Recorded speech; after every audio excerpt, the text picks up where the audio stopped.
ഉണ്ടായിരിക്കും. എന്റെ അടുത്ത് എന്തെങ്കിലും സംസാരിക്കണോ? ഇല്ല, ഒന്നുമില്ല ചാ, ഒന്നുമില്ല. നിക്കടാ.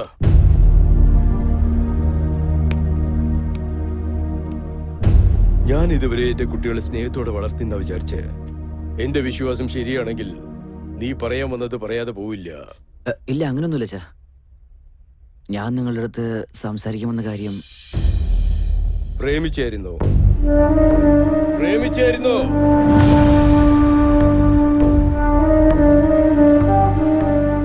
ആ കാര്യം നിങ്ങളോട് പറയണമെന്ന് വിചാരിച്ചിട്ട് ഒരുപാട് ദിവസമായി ചാ. എന്താടാ നീ എന്താടാ പറഞ്ഞേ? പ്രേമം, പ്രേമം. എന്റെ കുടുംബം അതിൽ വീഴാൻ പാടില്ലെന്ന് ഞാൻ കുറെ ശ്രമിച്ചിരുന്നു. പക, ആ പ്രേമം എന്നെ പക വീട്ടുന്നു. അതല്ല ചാ. ഇത്രയും കാലം ഈ വീട്ടിൽ പ്രേമം എന്നുള്ള ഒരു വാക്ക്, അതും നിന്റെ വായിൽ നിന്നും, നിന്റെ അടുത്ത് കുറെ പ്രതീക്ഷകളുണ്ടായിരുന്നു. നിന്നെ കുറെ വിശ്വസിച്ചടാ. അങ്ങനെയല്ല ചാ. എപ്പോഴും നടന്നത് ഓർത്ത് നിങ്ങള്. എപ്പോഴും നടന്നു. നിന്റെ ചേച്ചിയുടെ മരണം ഇപ്പോഴും എന്റെ കൺമുമ്പിലുണ്ട്. അതിന്റെ കാരണമായ പ്രേമവും മനുഷ്യനെയും ഞാൻ വെറുക്കുന്നു. ഞാൻ മരിക്കുന്നവരെ അത് പോവില്ല. അച്ഛൻ, ഞാൻ ഇതുവരെ നിങ്ങൾ പറഞ്ഞത് കേൾക്കാതിരുന്നിട്ടില്ല. പക്ഷെ ഇപ്രാവശ്യം എന്നെ കൊണ്ട് പറ്റില്ല ചാ. എന്നോട് ക്ഷമിച്ചേക്ക്.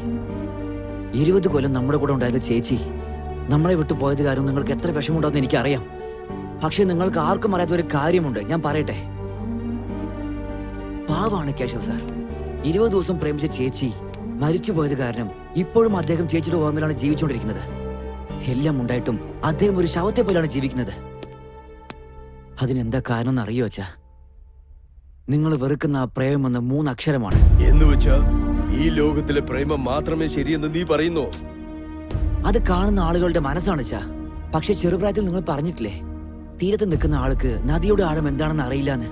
അതേ നദിയിൽ നിൽക്കുന്ന ഒരാൾക്ക് ആഴം മാത്രമല്ല തീരവും അറിയില്ല ചാ. കണ്ടോ ലക്ഷ്മി, നിന്റെ മകൻ ഇത്രയും നന്നായിട്ട് സംസാരിക്കാൻ പറ്റുന്ന ഇപ്പോഴാണ് എനിക്ക് മനസ്സിലായത്. ഞാൻ ഇപ്പോഴും ശരിയാണെന്ന് നന്നായിട്ട് മനസ്സിലാകുന്ന പോലെ പറഞ്ഞു. ഞാൻ വേണോ ആ പെണ്ണ് വേണോ എന്ന് തീരുമാനിക്കുമെന്ന് പറയുന്ന അത്ര ഞാൻ വൃത്തികെട്ടവനല്ല. ജനിപ്പിച്ച തന്ത. പക്ഷെ ആഴ്ച അറിഞ്ഞതിന് ശേഷം കരയിൽ കയറാൻ പ്രേമം നദിയല്ലടാ, കടലാണ്. ആ കടലിനെ ജയിക്കുന്ന ശക്തി എന്റെ പ്രേമത്തിനുണ്ടച്ചാ. അതാദ്യം മനസ്സിലാക്കും.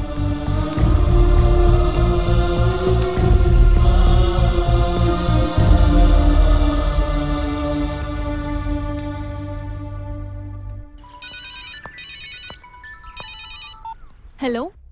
ആ ഹലക്കിയ, നിന്നോടൊന്ന് സംസാരിക്കണം. നീ പെട്ടെന്ന് പാർക്കിന്റെ അടുത്തേക്ക് വരുമോ? എന്താ കാര്യം? നീ വന്നതിന് ശേഷം പറയാന്നേ. നീ ഒന്ന് പെട്ടെന്ന് വരുമോ പ്ലീസ്? ഓക്കെ ഓക്കെ, വരാം.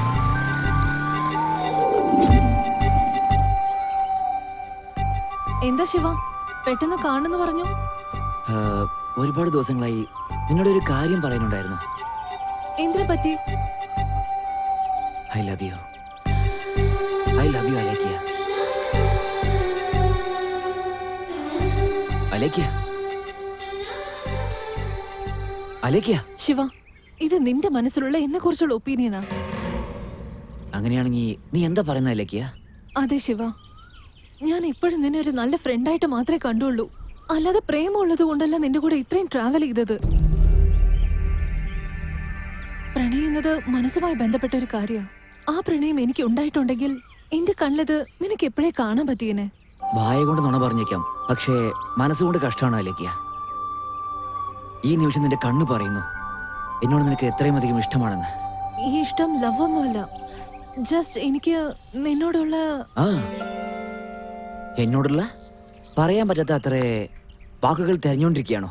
അച്ചോ ശിവ, എന്റെ മൗന സമ്മതാണെന്നല്ല അർത്ഥം. ഒന്ന് മനസ്സിലാക്ക്, നമ്മള് ഫ്രണ്ട്സ് ആണ്, ജസ്റ്റ് ബെസ്റ്റ് ഫ്രണ്ട്സ്, അത്രേ ഉള്ളൂ. പ്ലീസ് അലേക്കിയ, എന്നെ കുറിച്ചൊന്ന് ആലോചിക്കേ. എന്റെ ഇഷ്ടം മനസ്സിലാക്കാൻ നിനക്ക് 1 സെക്കൻഡ് മതി. ജീവിതകാലം മുഴുവൻ നിന്റെ കൈ ഇങ്ങനെ പിടിച്ചുകൊണ്ടേയിരിക്കണം. ശിവ, നീ കൺവിൻസ് ചെയ്താ ഒരുമിച്ചിരുന്ന് കോഫി കുടിക്കാം എന്ന് കരുതി ഒരുമിച്ച് ജീവിക്കാൻ പറ്റില്ല.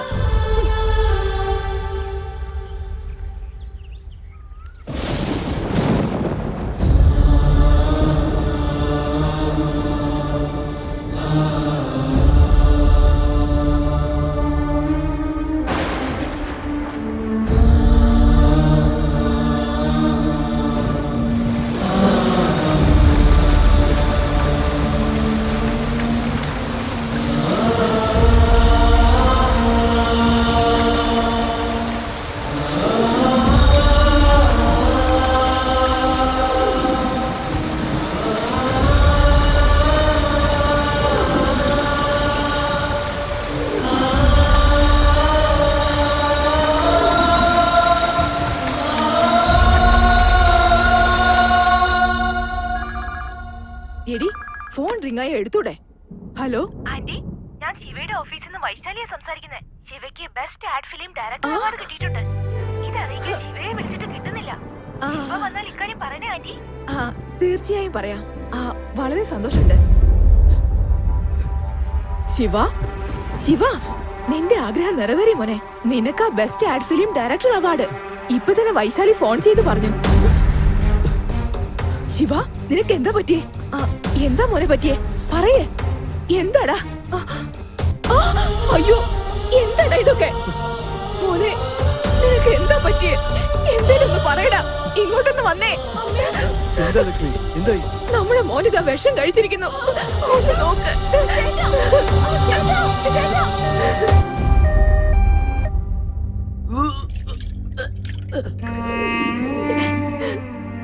എന്താ ചെയ്യാ? അവനൊന്നും ആകില്ല ലക്ഷ്മി, ധൈര്യമായിട്ടിരിക്കുക. ചേട്ടനൊന്നും സംഭവിക്കില്ലല്ലോ അച്ഛാ. അവനൊന്നും സംഭവിക്കില്ല മോളെ.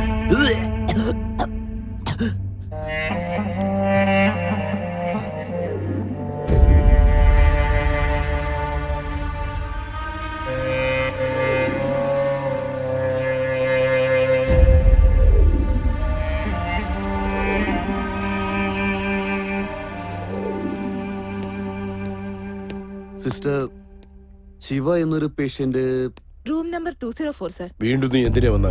അവൻ ഇനി ചത്തിട്ടില്ല. അന്ന് പ്രേമം എന്നുള്ള പേരിൽ എന്റെ മകളെ എന്റെ അടുത്ത് നിന്ന് അകറ്റി. ഇന്ന് അതേ പ്രേമം കൊണ്ട് അവന്റെ ജീവിതം തന്നെ തൊലച്ചി. ഇപ്പൊ നിനക്ക് സന്തോഷായില്ലേ? എന്താ മോളെ ഇത്? സർ, ഇങ്ങനെ ഉണ്ടാവുമെന്ന് ഞാൻ ഒരിക്കലും പ്രതീക്ഷിച്ചതല്ല. നോക്കുമോളെ, നിന്റെ പ്രേമത്തിന് വേണ്ടി ഈ നിലയിലിരിക്കുന്ന എന്റെ മകൻ ഭാഗ്യവാനാണോ അഭാഗ്യവാനാണോ എന്ന് എനിക്കറിയില്ല.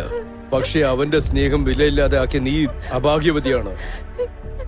ഇതൊക്കെ അവള് കാരണം ഉണ്ടായത്. നിന്നെ കാണുമ്പോൾ ഐ ലവ് യു എന്ന് പറയും. ലവ് യു ടു എന്ന് നീ പറഞ്ഞാൽ നിന്റെ മനസ്സിൽ ഈ സംശയം എപ്പോഴും ഉണ്ടാവും. അപ്പോ ഞാൻ എന്താ ചെയ്യേണ്ടത്? നോ എന്ന് പറയും.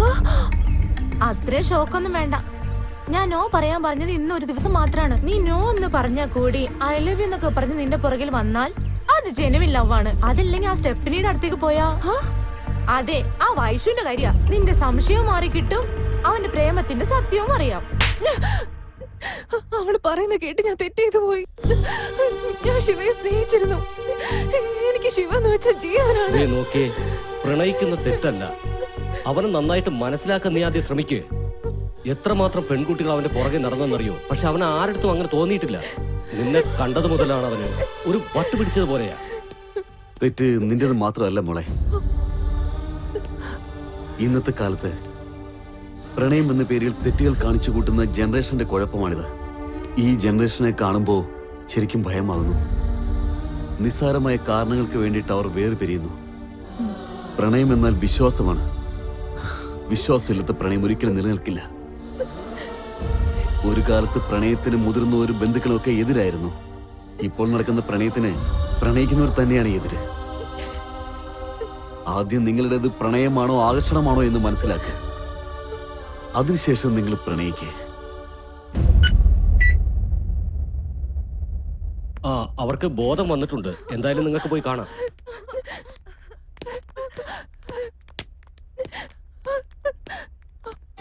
Sorry Shiva, I am very very sorry. നീ ഇല്ലാതെ എനിക്ക് ജീവിക്കാൻ പറ്റില്ല ശിവ. നീ എന്തിനെങ്ങനെ ചെയ്തത്? ഇന്ന് നീ എനിക്ക് വേണ്ടിയത് വീട്ടിലേക്ക് വന്നു. അന്ന് തന്നെ നീ എന്റെ മനസ്സിൽ കയറി. നിന്റെ കൂടെ ഉണ്ടായിരുന്ന ഓരോ നിമിഷവും വീണ്ടും വീണ്ടും ഉണ്ടായിരുന്നെങ്കിലെന്ന് ആലോചിക്കാറുണ്ട്. I love you. I always loved you. നോക്ക് ശിവ, പ്രണയിക്കുന്ന നിങ്ങളോടൊക്കെ എനിക്കൊന്നേ പറയാനുള്ളൂ. പ്രണയിച്ചോളൂ, പക്ഷെ പ്രണയത്തെ ഒരു ഫൂളാക്കി മാറ്റരുത്.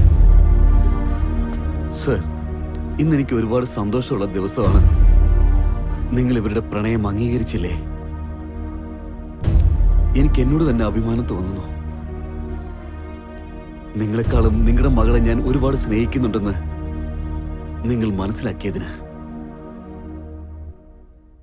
നിറയെ ആൾക്കാർ എന്റെ ചുറ്റുപാടുമുണ്ടെങ്കിലും ശരിക്കും ആരുമില്ലാത്തൊരു അനാഥനാണ് ഞാൻ.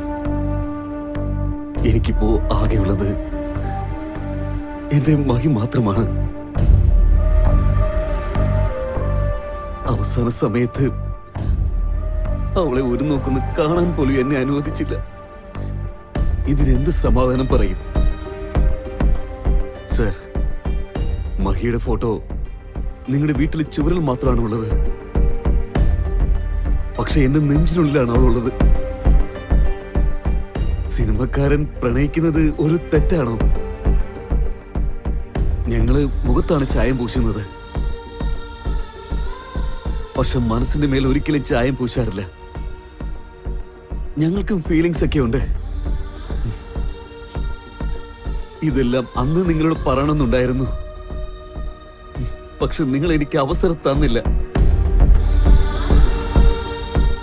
സർ, ഇനി ഒരിക്കലും ജീവിതത്തിൽ ഞാൻ നിങ്ങളെ ഡിസ്റ്റർബ് ചെയ്യില്ല. ഞാൻ കാരണം നിങ്ങൾ വേദനിച്ചിട്ടുണ്ടെങ്കിൽ എന്നോട് ക്ഷമിക്കൂ. ഞാൻ പോവുകയാണ് സർ.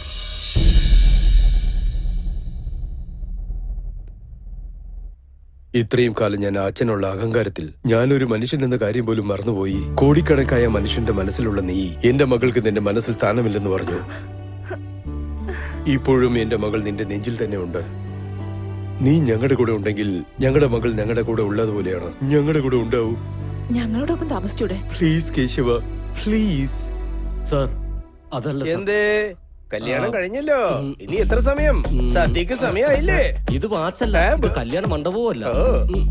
ഏതെങ്കിലും കുട്ടികൾ മുതിർന്നുവോ? അത് നല്ല കാര്യല്ലേ? സാറിന്റെ ഓർമ്മ കിട്ടാൻ വേണ്ടി ഞങ്ങൾ പ്രാർത്ഥിക്കുന്നുണ്ട്.